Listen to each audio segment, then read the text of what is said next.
Hello hi மக்களே, நான் சுதா சமையல்லேருந்து பேசுகிறேன். ரோட்டு கடை சட்னி எப்படி செய்கிறதுன்னு வாங்க பார்க்கலாம். 10 பூண்டு பல் போட்டிருக்கேன், 20 வெங்காயம் போட்டிருக்கேன், சின்ன வெங்காயம், ஒரு 10 மிளகா போட்டிருக்கேன். இதை வந்து ஃபஸ்ட்டு உப்பு சேர்த்து அரைச்சிட்டு வந்துடலாம்.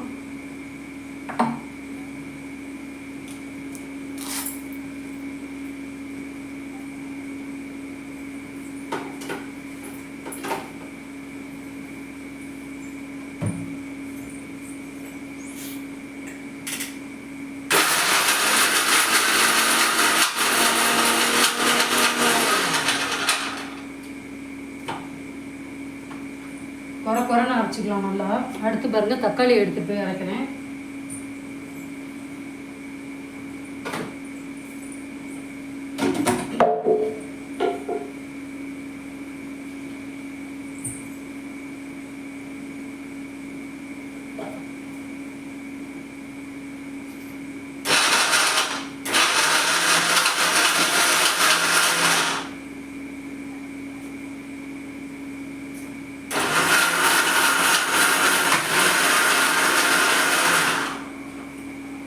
ஒன்று ரெண்டாக குறைன்னு அரைச்சிக்கோங்க.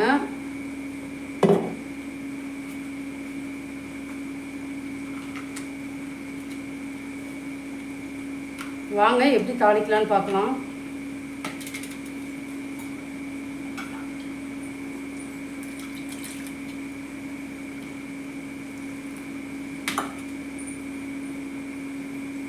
ஒரு கடாயை வந்து வச்சுக்குவோம்.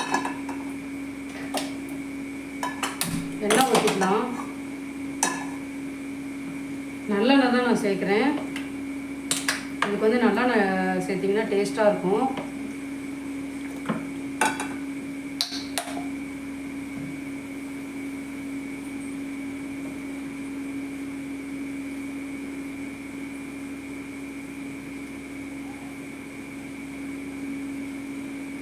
இதில் வந்து கடுகு ஜீரகமும் சேர்த்துருக்கேன்.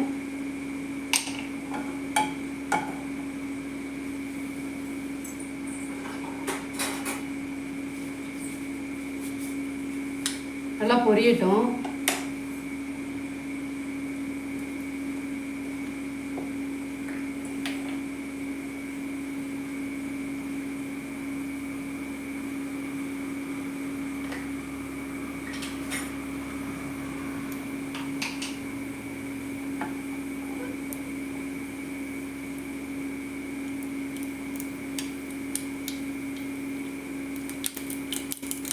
இந்த ரோட்டு கடை சட்னி வந்து சூப்பராக இருக்கும் இட்லிக்கு. நீங்களும் எப்படின்னு செஞ்சு பாருங்கள். கடுகு பருப்பு, ஜீரகம், பெருங்காயம் போட்டு தாளிச்சிக்கலாம்.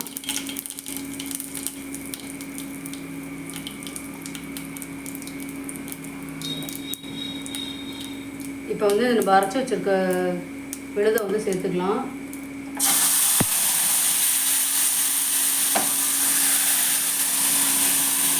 ஒரு 3 பழம் பெரிய பழமாக நான் எடுத்திருக்கேன்.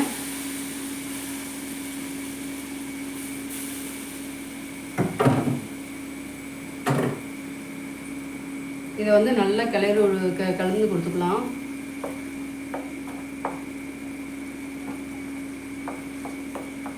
இந்த பச்சை வாசனைலாம் போனால் தான் நல்லாயிருக்கும்.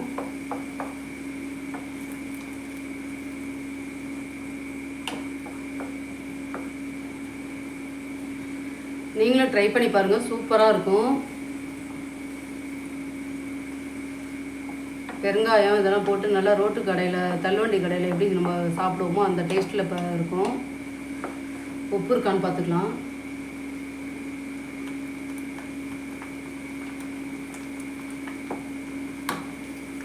உப்பு பத்தல.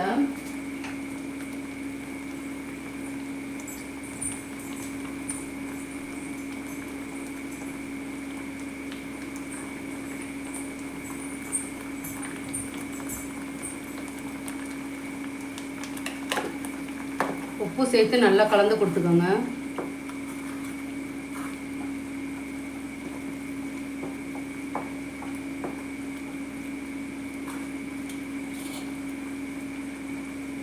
ஒரு 5 நிமிஷம் நல்லா குக் ஆகட்டும்.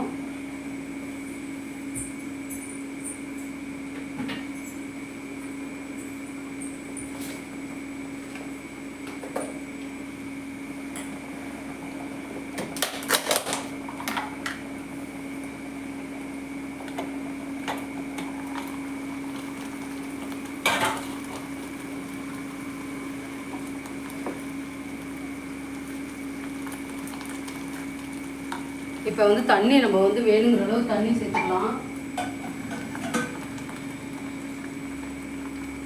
உங்களுக்கு எவ்வளோ தண்ணி தேவையோ அவ்வளோ தண்ணி சேர்த்துக்கோங்க. இது வந்து தண்ணி மாதிரி தான் இருக்கும் இந்த சட்னி. அப்போ தான் டேஸ்ட்டாக நல்லாயிருக்கும் ஊற்றி சாப்பிடும்போது. இப்போ வந்து நல்லா கொதிக்கட்டும்.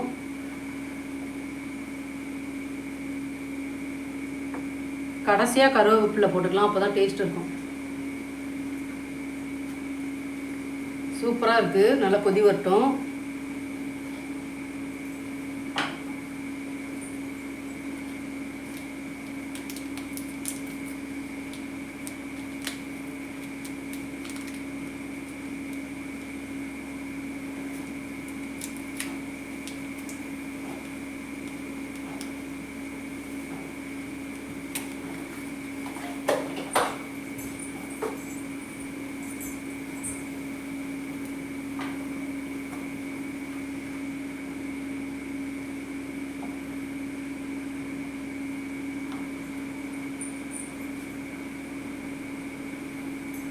இப்போ வந்து பார்த்தீங்கன்னா நான் ஒரே ஒரு கரண்டி வந்து குழிக்கரண்டியில் வந்து சின்ன குழிக்கரண்டியில் ஒரு கொஞ்சோண்டு புளிச்ச மாவு வந்து கரைச்சி வச்சுருக்கேன். புளிச்ச மாவுனா ரொம்ப புளிச்ச மாவு இல்லை, ஒரு நார்மலான மாவு தான்.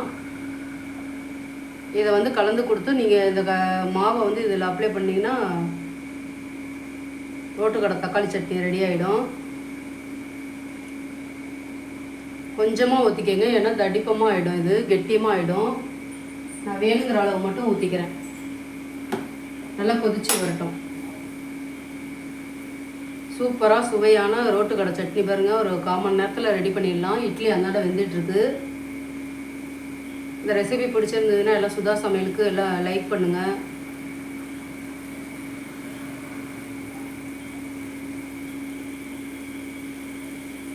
சப்ஸ்கிரைபர் பண்ணுங்கள். பெல் ஐக்கானை கிளிக் பண்ணுங்கள். உப்பு இருக்கான்னு பார்த்துக்கலாம். உப்பெல்லாம் கரெக்டாக இருக்குது. இப்போ வந்து நம்ம வேணுங்கிற அளவு மட்டும் சிம்மில் வச்சுட்டு ஒரே ஒரு கரண்டி மட்டும் ஊற்றுங்க, அதிகமாக ஊற்றுறாங்க.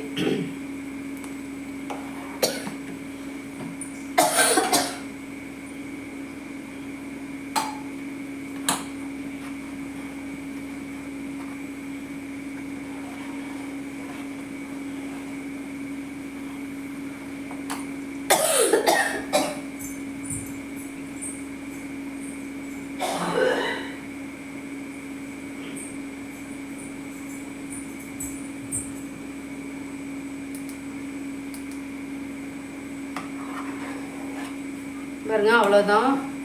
கருவேப்பிலை போட்டு நம்ம இறக்க வேண்டியதான். சூப்பரான சுவையான, கடைசியாக கருவேப்பிலை போடுங்க, அப்போ தான் டேஸ்ட்டு கொடுக்கும். நல்லா வீட்லேயே ஃப்ரெஷ்ஷான கருவேப்பிலை. இந்த ரெசிபி பிடிச்சிருந்ததுன்னா எல்லாம் லைக் பண்ணுங்கள், ஷேர் பண்ணுங்கள், கமெண்ட் பண்ணுங்கள், பெல் ஐக்கானை கிளிக் பண்ணுங்க. சப்ஸ்கிரைபர் பண்ணாதவங்க பண்ணி வச்சுக்கோங்க. சுதா சமையல்